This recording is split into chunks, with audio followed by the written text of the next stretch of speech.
On today's episode, we've got someone hailed as the most prolific and significant female composer from Ireland, who, despite her immense compositional output, writing orchestral, choral, chamber works, operas, ballets, and vocal music, which unfortunately most of these works remained unpublished and performed during her lifetime, her story is one of pursuing creativity against the challenges of caring for your family and being geographically quite isolated. This is the life of Irish composer Ina Boyle. Welcome to Chords and Queens.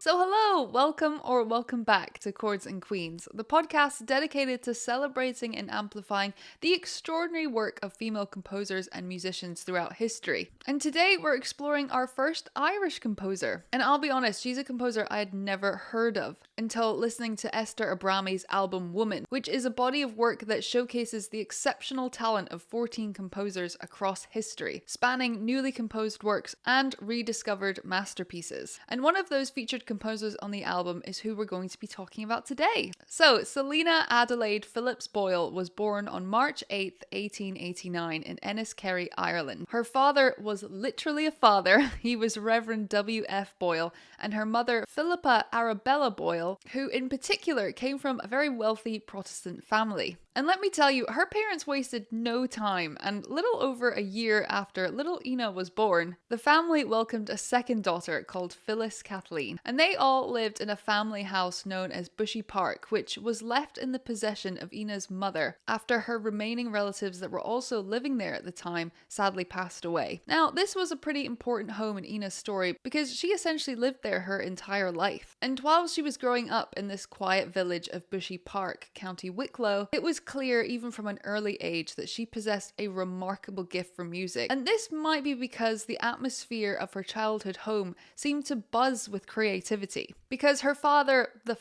Reverend William Foster Boyle, was not only a respected clergyman, but also a craftsman with a talent for woodwork. When he wasn't writing sermons, he was actually building and making cabinets and violins. You could almost imagine the young Ina listening to perhaps the gentle rasp of his tools, the scent of wood shavings in the air, and perhaps the faint strains of a newly strung violin filling their home. Music, it seemed, was in her blood. And Ina and her younger sister Phyllis were educated at home, which I believe was a fairly common practice for families of their social standing at the time. But it would appear that their governess went far beyond the usual lessons in reading and arithmetic, as she also gave the girls lessons in both cello and violin. By the age of 11, Ina's passion had become a full-time job. She began studying music theory and harmony with the English organist Samuel Spencer Myskoff, a mentor who would play a crucial role in her early development. Between 1903 and 1906, Myskoff guided her through the intricate art of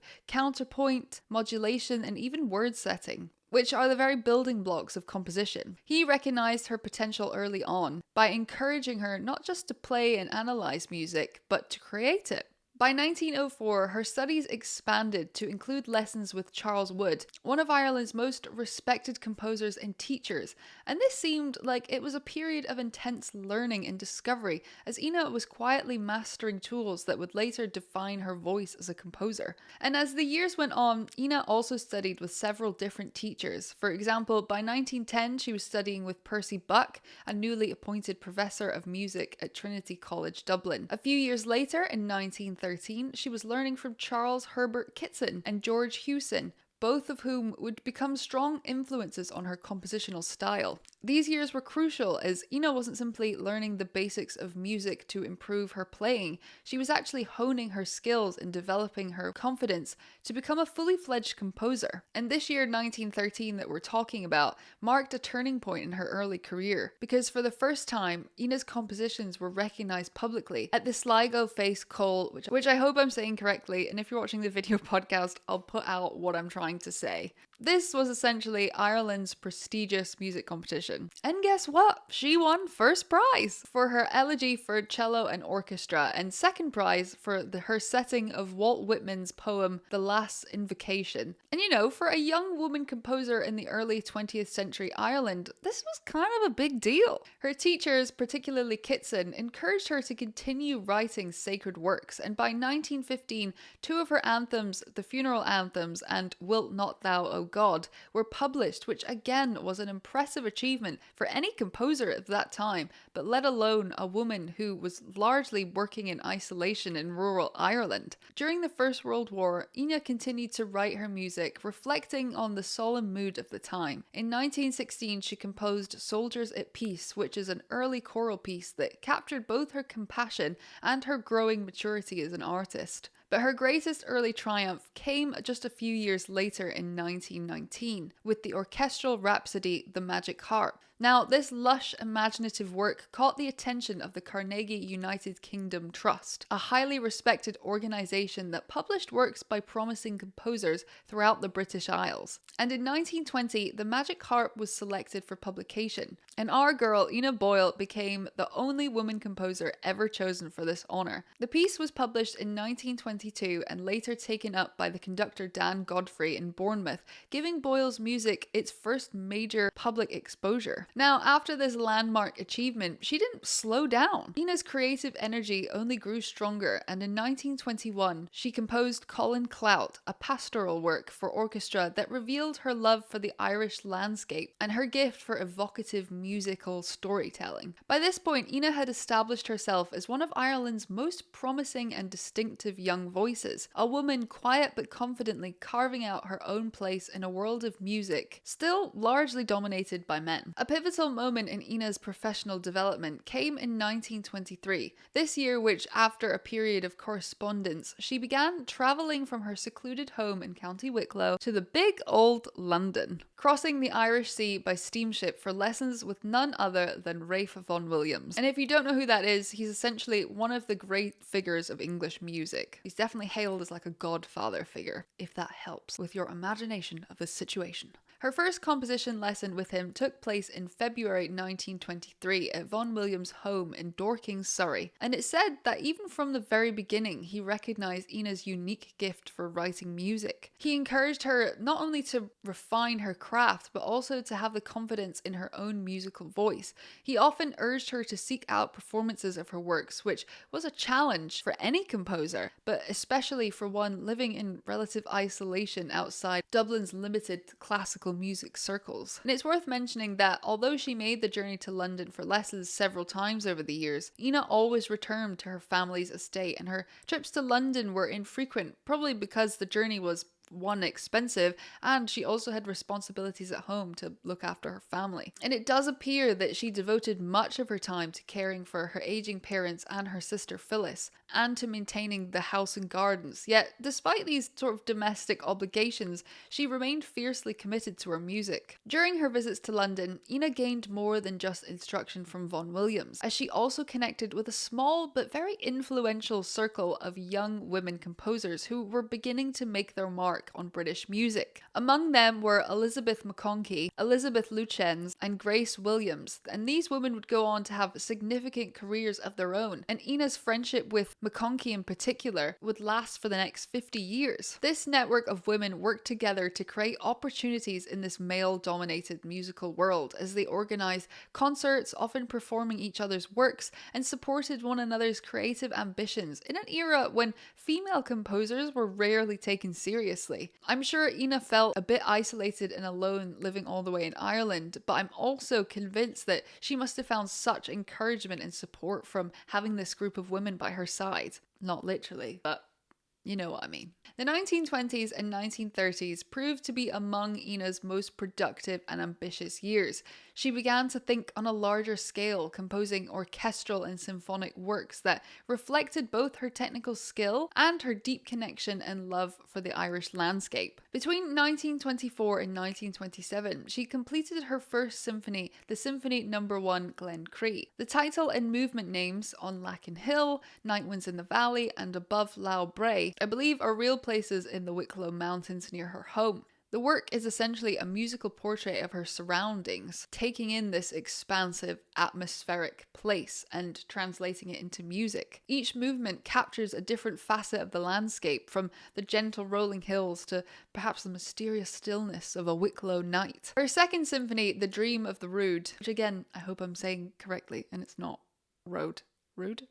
The Dream of the Rood, took inspiration from an Old English religious poem of the same name, a mystical vision of the crucifixion told from the perspective of the cross itself. And this work perhaps demonstrated Ina's growing interest in spiritual and literary themes, as well as her ability to translate text and symbolism into deeply expressive orchestral works. In the early 1930s, Ina continued to compose steadily, and I believe often working in solitude with only her scores and her piano and her correspondence with Vaughan Williams for guidance. By 1935, she completed a violin concerto, which is a graceful and intimate work in 3 short movements, and she dedicated it to her mother, whose encouragement had sustained her musical pursuits from the very beginning. But this period of creative richness was also shadowed by personal loss, and in 1931, her beloved mother passed away, an event that deeply affected Ina both emotionally and artistically. Then, only a few years later in 1938,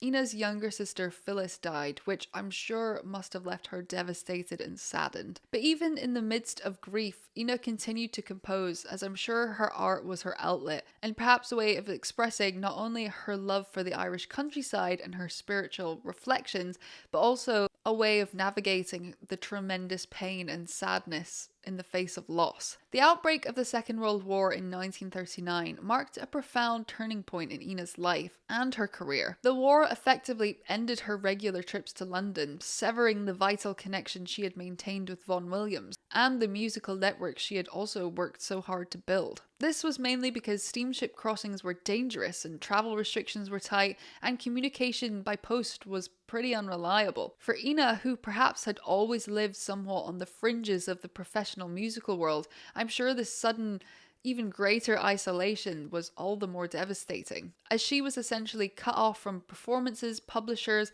and personal contact with her fellow composers, and Ina found herself once again anchored at her lifelong home in Bushy Park. Here, she was devoted to caring for her elderly father, whose health was declining, and she remained responsible for managing the household and estate. Her friend Elizabeth McConkie would later reflect that this combination of seclusion and duty meant that Ina made few musical contacts, and as a result, her work remained little known and almost unperformed. Yet, despite the limitations of her surroundings, Ina never gave up. No way! She continued to compose, maintaining a disciplined creative routine. As it said, her study was lined with manuscript papers, sketches, and orchestral scores. In letters to colleagues, she often mentioned rising early to compose before tending to the day's domestic tasks. What an icon. Though isolated, she did remain determined to have her music heard. She wrote tirelessly to conductors, publishers, and choir directors across Britain and Ireland, among them Sir Adrian Boult, Charles Kennedy Scott, and E.J. Moran. She was sending scores in the hope that someone might perform her work. More often than not, though, those scores were politely returned or left unanswered. But Ina's perseverance was remarkable, and she never lost faith in the worth of her compositions. A rare moment of public recognition came in 1944 when the composer and conductor Arthur Duff organised an orchestral concert in Dublin devoted entirely to Ina's music, which was an extraordinary tribute considering how little of her work had been performed. The program featured several of her major works, showcasing her rich orchestral language and lyrical voice. For Ina, it must have felt like a long-awaited vindication for her years of dedication. Still, success proved fleeting, with only one exception, the orchestral overture Wild Geese, which was a vivid and evocative work inspired by Irish historical imagery. So apart from this, none of her new compositions received a second performance during her lifetime. I believe Wild Geese was briefly broadcast by RTE in Ireland, which is a radio station, giving Ina one of her very few experiences of hearing her orchestral works musically being publicly performed. In 1945, she composed Lament for Bion, a setting for tenor and string orchestra based on the ancient Greek Elegy for the poet Bion of Smyrna. Again, We hope I'm saying this correctly. If you're watching the video, I'll place the text on the screen. 3 years later, in 1948, Lament for Bion brought Ina international recognition when it was submitted to the Olympic Cultural Activities Committee, which was part of the arts component of the London Olympic Games. And it received an Olympic honourable mention for Ireland. And it was a rare moment of acknowledgement from beyond her isolated world, and one of the very few instances in which her music was recognised at an international stage, or at least during her lifetime. Ina's creative output did not slow in the post-war years. In 1951, she completed what would become her final known symphony, Symphony No. 3, From the Darkness, written for contralto and orchestra. The work is deeply introspective, exploring spiritual themes of suffering and redemption, perhaps reflecting her own experiences of loss and endurance. That same year, she suffered a personal blow when her father passed away, leaving her the last surviving member of her immediate family. Even as she grew older, Ina's drive to compose never waned. In the 1950s and 1960s, she continued to produce chamber music, choral works, and songs, often setting texts by poets such as W.B. Yeats, Walter de la Mare, and Christina Rossetti. One of her final larger-scale compositions was the opera Maudlin of Paplewick, which again, hope I'm saying correctly, which she completed in 1966 and is based on a libretto by the Irish writer Edith Somerville. The work was never staged during Ina's lifetime, but it demonstrated her continued ambition and creative vitality well into her late 70s. Sadly, Ina Boyle died of cancer on March 10th, 1967 in Greystones, County Wicklow, just 2 days after her 78th birthday. She was laid to rest near the countryside that had inspired so much of her music. After her death, her friend Elizabeth McConkie remembered her as a shy, retiring person whose modesty concealed a deeply original and visionary creative mind. Today, Ina's vast catalogue, which includes over 150 works from orchestral and choral pieces to chamber music and song, is finally gaining the attention it long deserved. It remains poignantly true that during her lifetime, she heard only a handful of her works performed. Yet despite the silence that surrounded her, Ina left behind a legacy of remarkable music just filled with depth and beauty, which is a real testament to her quiet perseverance. Thankfully though, Ina's story doesn't really end with her death per se, as in many ways it feels as though her recognition as a composer is only beginning. Over the past few decades there has been a vital revival of interest in her life and music, which is definitely long overdue, as she's one of Ireland's most remarkable and original composers. Her complete collection of manuscripts, which includes hundreds of pages of vocal, choral, chamber and orchestral music, is now preserved at Trinity College Dublin, and the library's meticulous archiving and digitization of her work has ensured that her creative legacy is safe for future generations. Even today, I believe anyone can access her manuscripts online, from her early works like the Magic Harp to her first symphony, Glencree. These works that once lay unheard in the quiet of Bushy Park, well, they're now open to all musicians and scholars around the world. In recent years, a growing number of performances and recordings have also brought Ina's music back to life, because in 2018, Cork University Press published the first major biography titled A Composer's Life, written by Dr. Ita Bosang, with contributions from Seamus Dabara. That same year, Downton Epoch Records released a landmark CD of her orchestral music, including the first full recording of her Symphony No. 1 Glencree, and the premiere of Psalm for Cello and Orchestra. And more recently, like I mentioned a bit briefly in the beginning, in 2025, Esther Abrami's wonderful album Woman, which featured works exclusively written by women, featured Ina's Concerto for Violin and Orchestra, which is just an incredible album and recording which I definitely recommend you need to listen to. So to wrap up, Ina Boyle's legacy is one of great resilience in the face of logistical isolation. But it was from this secluded home in the Wicklow countryside that she composed music of astonishing beauty and depth, which unfortunately during her lifetime very few heard. But sucks to be them, because today we are so lucky to have the work of Ina Boyle at our fingertips. Thanks to the dedication of scholars, musicians, and the Ina Boyle Society, her works are finally being performed, recorded, and celebrated across Ireland and far, far beyond. Her music and story now take its rightful place among the legends of other great 20th century composers. And I will leave links to some recommended listening and some of my favourite pieces voices by her in the description. And with that, let us take our final bow for today. I hope you enjoyed getting to know this wonderful human being. And if you like this episode and want to discover even more stories about other remarkable female composers, make sure to subscribe to the podcast wherever you listen to podcasts. And if you prefer watching, you can also find us over on YouTube. And if you want more bite-sized stories, music recommendations, and the latest classical music news, come hang out with me over on Instagram and TikTok, where I share lots of fun content over at Chords and Queens. Thank you so much for listening, and until next time, I'll see you again soon.